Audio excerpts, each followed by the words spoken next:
What is going on, everybody? Welcome to another brand new installment of For the Love of Wrestling. I, of course, am your host, the Renegade of Wrestling, JJ Williams. Happy Wednesday. Good to see everybody filing in here. Got a lot of stuff to discuss today. Hopefully, you enjoyed the brand new intro that I did. Thought that was cool to put together, spice things up some. Of course, Wednesdays, we have now gotten rid of Explosion. And honestly, it's a good thing. I watched The Offering yesterday. There was legitimately one match on the show. The other matches that were shown were highlights from old impacts and sacrifices. And I'm like, I don't want to see that. I want to see new current matches. So it's a good thing I'm not discussing that today because the rating would be really low. But we are going to get into NWA Powerrr to kick things off. And honestly, this was probably one of the better top to bottom shows that I've seen since getting into NWA Powerrr. Thrillbilly Silas Mason kicked off the show with a backstage promo, and his third cousin, Bruiser Bob, comes in. And the two men start going back and forth. Apparently, Bruiser Bob wants a shot at the NWA National Championship.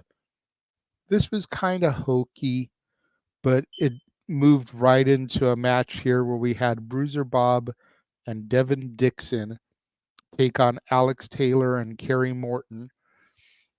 This was a decent match between all four men. The only issue I had is that because it moved straight out of the promo into this match, there was no introduction. There were no tags on the lower third to let you know who was fighting.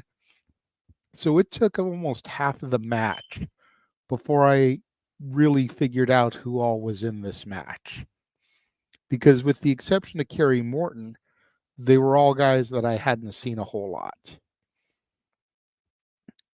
Morton and Taylor picked up the victory here, which almost was to be expected, you know, as they represent the Southern Six along with Thrillbilly Silas. After the match, though, Thrillbilly Silas Mason lays down the NWA National Championship and declares that he is vacating it so that he can get a shot at EC3, the NWA World Heavyweight Champion, the person who holds the prestigious 10 pounds of gold. So it looks like it's an option C scenario here where the secondary title is getting traded in for a shot at the main title.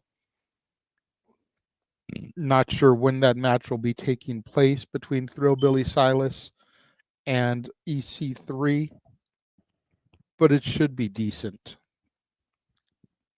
We then had another Vampiro promo, and I'm really enjoying the mic work here because whoever this guy is that he's hyping up, that is sitting next to on a weekly basis, it's very much giving me Steen Darby Allin vibes. With Vampiro in the Steen role, the old mentor, the wise, you know, kind of ushering in this younger generation. And whoever this kid is in the Darby Allin role. Now, we don't know a whole lot about this kid yet. We haven't even been told his name yet. But apparently, Vampiro knew his father. So there's that whole caveat going in. Vampiro seems hesitant to do it and to mentor him. He doesn't think that the kid has what it takes, but he wants the kid to prove him wrong. So I'm loving this whole dichotomy here. I want to see more of this Vampiro storyline. We then get an announcement that an 8-man tournament is going to be held for the national championship now that Thrillbilly Silas has vacated it. They rattle off the people that are going to be in this tournament. I didn't take note of everybody. If I'm being perfectly honest, I forgot to. That was my bad. The one notable name, though, that I did catch and I did retain that is going to be in this tournament is Burchell, the former Paul Burchell from WWE. Some of you guys may remember him with the stupid pirate gimmick. Some of you may remember him with Katie Lee Burchell and the incestuous kind of brother-sister angle they were starting to run there. Thankfully, that got dropped. But Paul Burchell, now just going by Burchell, is a part of the National Wrestling Alliance. He's going to be in this tournament. He's definitely my pick to win. I always thought Paul Burchell was an amazing talent, had a lot of upside. For whatever reason, WWE didn't capitalize, used him very poorly, took a long-term hiatus, and now he's back on the scene. I'd love to see some championship gold come his way. Next match was a women's match, and we had Ruthie J versus La Princesa Tiffany Nieves. And this was definitely the match of the show. These two women just tore the house down. Great back and forth action. Everything you would want from a woman's match without the over-the-top sex, shoved down our throats. Not to say that these two women weren't gorgeous, but it wasn't that bygone era of WWE women's wrestling that just focused on the sex appeal. This was legitimate women's wrestling. La Princesa got the victory here. Congratulations to Tiffany Nieves. Great things in the future for these two women. I want to see more. Give me more of these two women. We then had a promo from a little person. I don't like using the term midget, so I usually use the term vertically challenged. But we had a little person cut a promo by the name of Eric Smalls. Yes, I'm sure they're playing off the joke that he's a short person. And he starts cutting a promo, and Trevor Murdoch comes in along with Mike Knox. And they start to get in his face, but he stands his ground to the point where he earns Trevor Murdoch's respect. At this point, another guy by the name of Rolando, who's also vertically challenged, comes in and seems to want to get into it with Eric Smalls, and Murdoch and Knox kind of have Smalls' back. I believe a match was set up for next week. Don't quote me on that, but it was definitely an entertaining segment, but it's also one I could have done without. It was honestly the weak point of the show. We then had a promo from the Immortals, Cronus and Odinson. Great promo here from these two behemoths. I love these guys as a unit. They have good chemistry. Whenever they split up, the feud is going to be insane as well. Just some good stuff here. Looking forward to their next match. Main event was a guy named Blake Troop taking on Brian Idol, and it was a decent main event, but I felt like it underperformed compared to the women's match that was ahead of it. It was still entertaining, it was still good, it was still fun, don't get me wrong. Blake Troop got the victory here, but just in comparison to the women's match should have been the main event. Period, point blank. It was so good. That is going to do things for NWA Powerrr. I'm going to take a quick commercial break. And when we come back, we'll get into last night's episode of NXT. Don't go anywhere.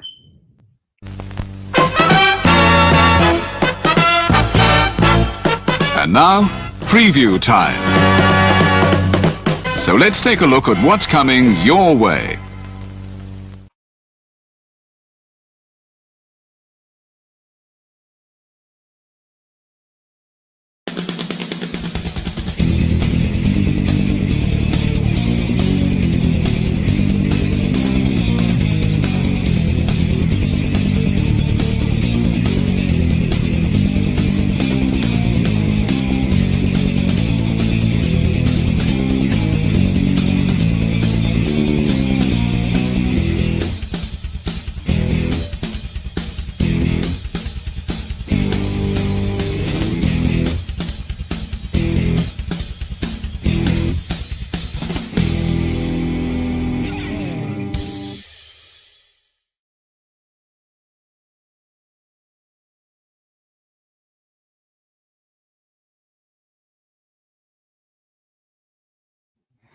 And we are back. So now we're going to get into last night's episode of NXT. And it kicked off with Roxanne Perez coming out to the ring. And then she was going to be taking on Tatum Paxley. But before the bell could even ring, Roxanne jumped out of the ring and started attacking Tatum Paxley. This was just some fantastic women's action to start the show. Seesaw action back and forth once the bell rang. Roxy gets the win via submission. I like how she's been hitting the pop rocks and then transitioning into the crippler crossface. Great fluidity from her on that. Post-match, Roxy calls out Ava Raine because she wants her to hand the women's title over to her since Lyra is out on injury. Lyra returns instead, and Roxy proceeds to go on and attack Lyra's injured arm, which is in a sling. Y'all probably remember at Roadblock a couple weeks back, Roxy sent Lyra to the hospital after attacking her. Going back to that arm, she wants her belt back.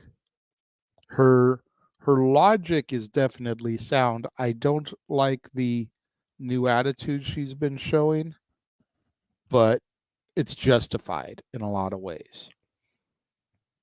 We then get the metaphor backstage, and Lash Legend keeps fanning herself like she's having hot flashes after the kiss from Trick Williams last week.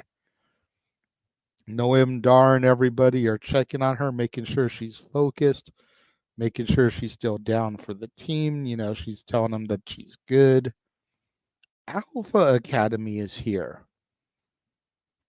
And with the exception of Chad Gable, so we have Otis, we have Akira Tozawa, and we have Maxine Dupree. And we don't know why they're here yet. But we have them interact with the metaphor. And then I believe it was Maxine who pointed out the direction of the locker room, and they disappear from the camera. We then go and we get I agree with that, Emmanuel. What Roxy is doing is the killer instinct that we need Raquel Rodriguez to do, but she's out on injury. I agree with that. After that, we get a segment with Ava and Lyra Valkyria backstage in the trainer's room. Everyone is checking on Lyra, making sure she's good. And she tells everybody she's okay. And she looks Ava dead in the eye and tells her to make the match. So it is official. At Stand and Deliver, Roxanne Perez versus Lyra Valkyria for the NXT Women's Championship. Honestly, I like Lyra. She's been a good champion, but I think we need Roxy as the champion right now. We need the heel. There's too many baby faces in the NXT women's division. We need a heel champion for the baby faces to chase. You know, you've got Fallon Henley, Kehlani Jordan, Carmen Petrovic, Thea Hale. You've got Gigi Dolan. You've got Brinley Reese. You've got... I can just stop there. That's 6 right there. Tatum Paxley is kind of a tweener. She's a face because she's with Lyra, but we all know that there's that turn coming.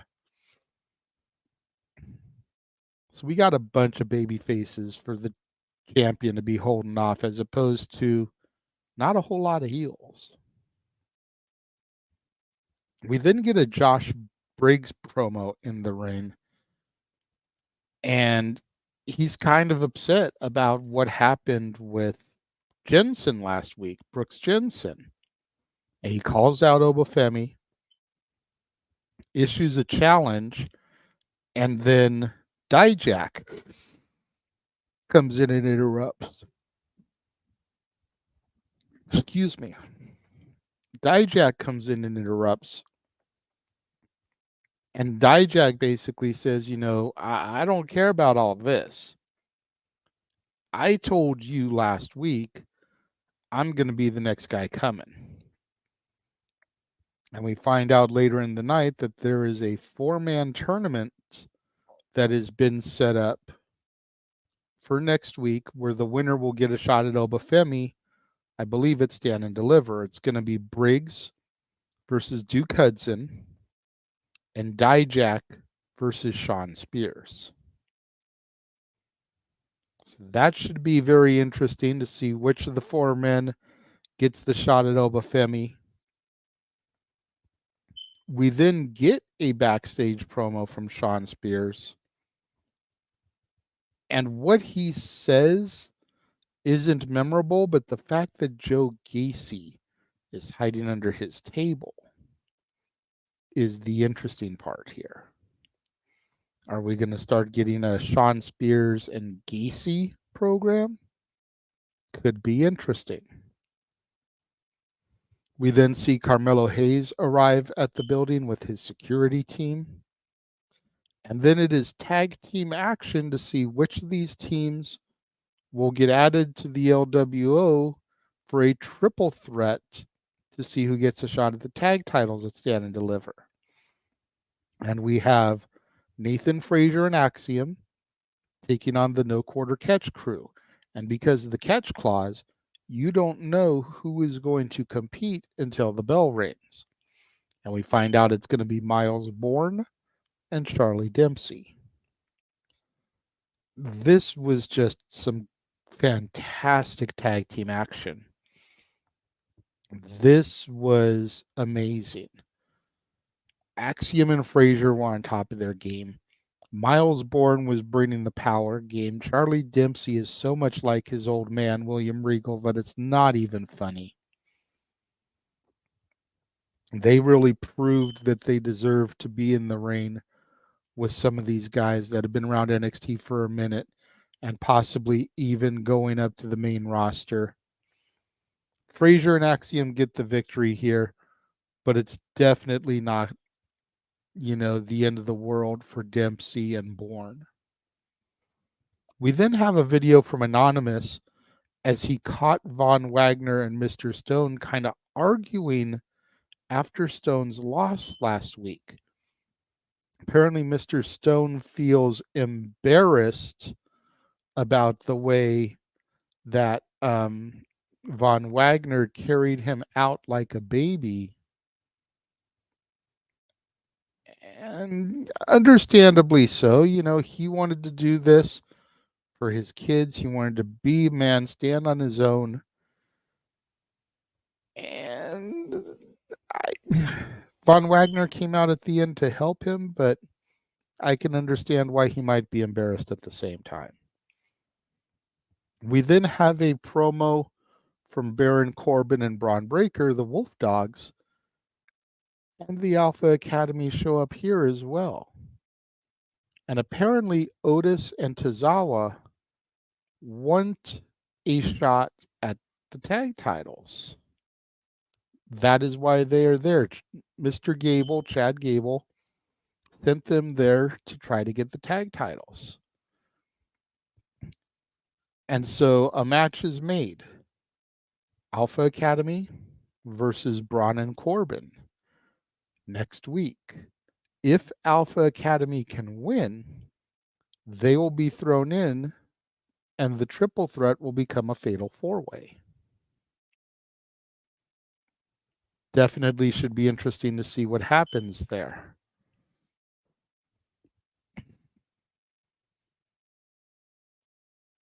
Agreed. We then have Sol Ruka versus Brinley Reese. And this was, again, a tremendous women's match.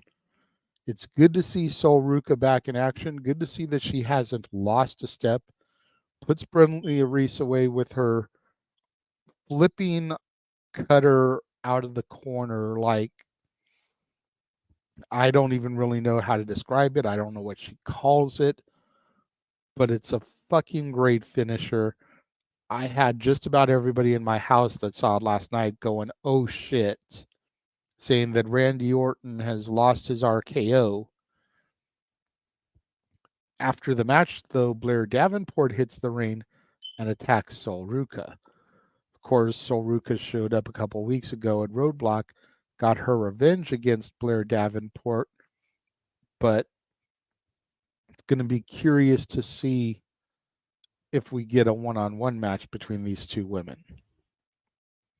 Go backstage, and Gigi Dolan is with Ren Sinclair, and they're just kind of talking back and forth, and Ariana Grace comes in, and as a result of Gigi having lost last week, per the match stipulations, Ariana Grace now gets to try to bring the beauty out of Gigi Dolan. And the first thing she does is puts a sash on her that says Miss NXT in Training. And then she proceeds to take a couple of before pictures. Going to be interesting to see what Ariana Grace does with Gigi. I like Gigi the way she is. I don't want her to change or be changed. We then have the D'Angelo family come out to the ring. And Tony D makes a speech, and he officially welcomes Luca Crucifino to the family. And then Ilya Dragunov appears on the screen. And he begins cutting a promo to Tony D. And Tony tells him that next week on NXT, Ilya Dragunov is going to have to go one-on-one with the underboss, Channing Stacks Lorenzo. Should be a great match between those two. Good way to get some hype rolling into Stand and Deliver. And Stand and Deliver is developing into such a good show.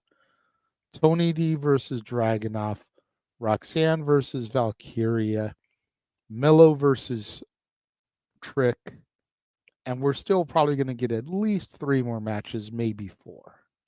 Because you figure the tag title, North American title, and then maybe 1 more women's match.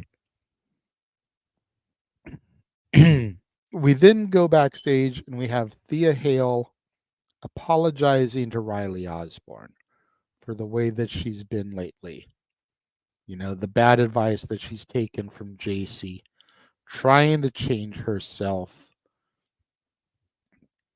She basically wants a second chance with him. She apologizes and he forgives her. He then walks off to go get ready for his match.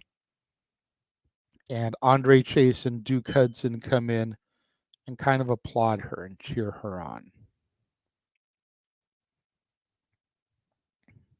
We then go to the match, and it's Riley Osborne versus the No Quarter Catch crew with the catch clause in effect. Heritage Cup match.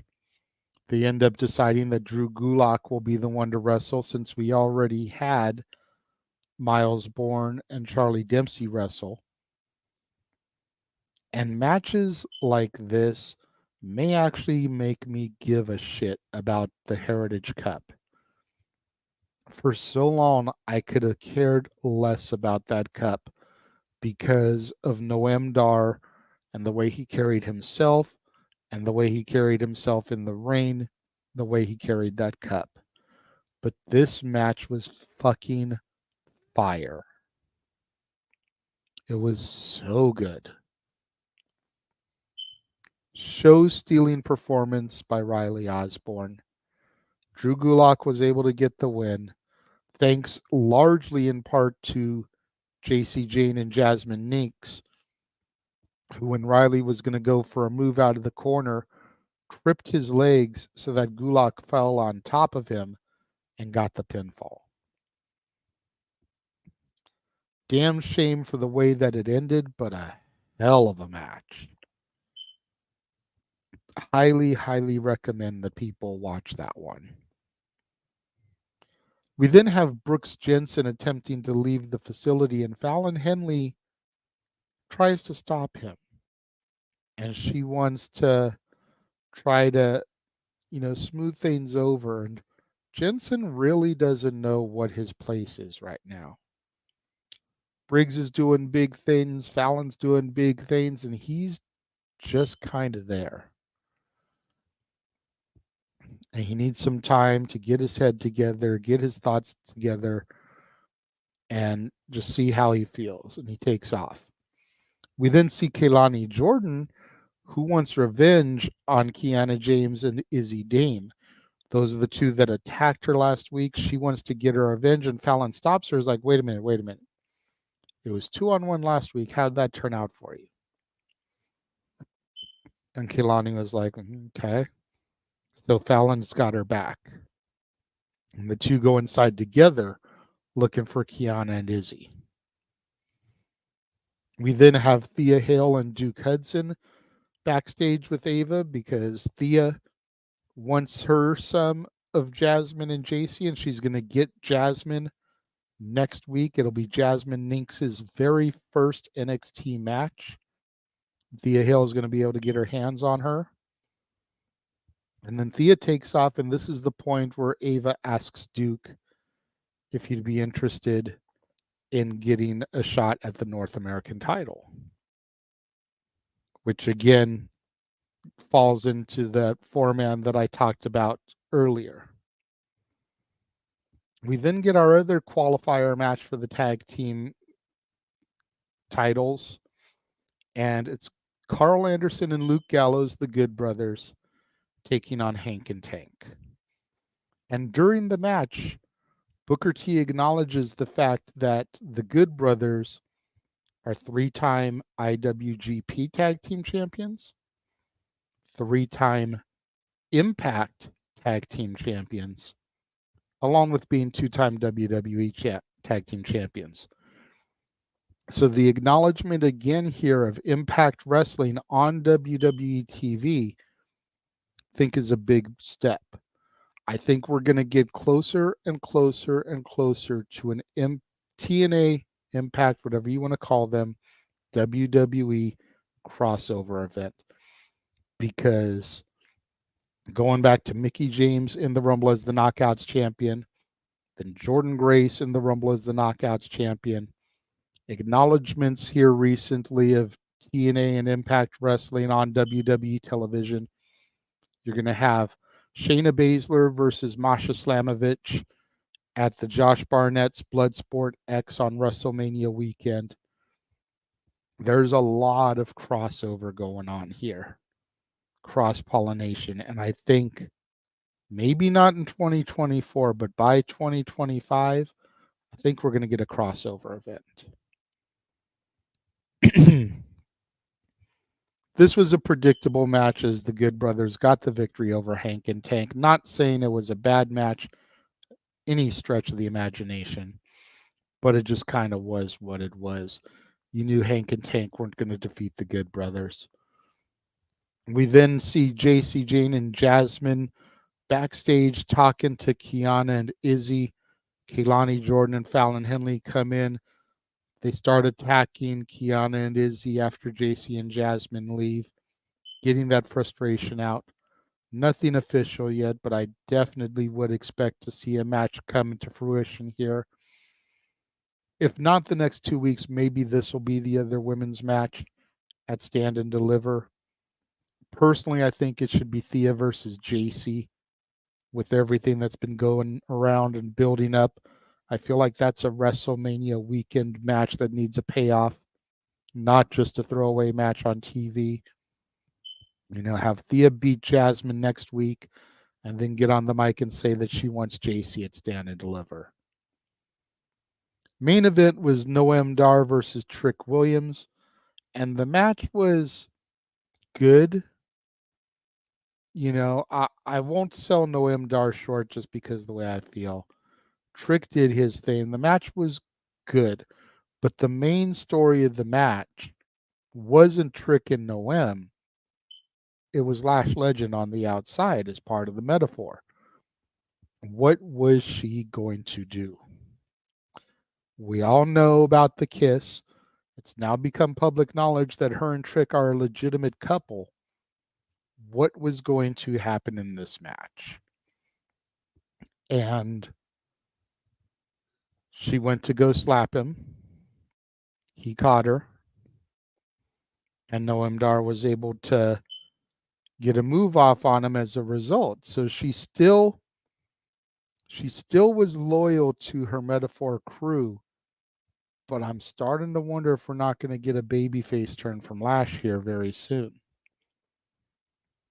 Trick Williams picked up the victory, called Mello out, and his security team came to the ringside area. Mello's music then hit, and we discovered that Mello was actually one of the people dressed as security at ringside. The two brawled a little bit as the show went off the air. All in all, yesterday's episode of NXT was fucking phenomenal. I give it a 9 out of 10. Definitely go back and watch it. The two women's matches were spectacular. The Heritage Cup match was a thing of beauty. Some good storyline development between the bumpers and the buffer there. Just solid. And NWA Powerrr I didn't give a rating for, but I would probably give that one about an 8 as well. NWA Powerrr was very solid this week. Very, very well done. Kudos to them. What did you guys think of NWA Powerrr and NXT? Let me know. Leave your thoughts in the comment box here. Going to take a moment and run our watch-along trailer. And when I come back, we'll do our couple of shills and we will get out of here. Stay tuned. 3, 2, 1.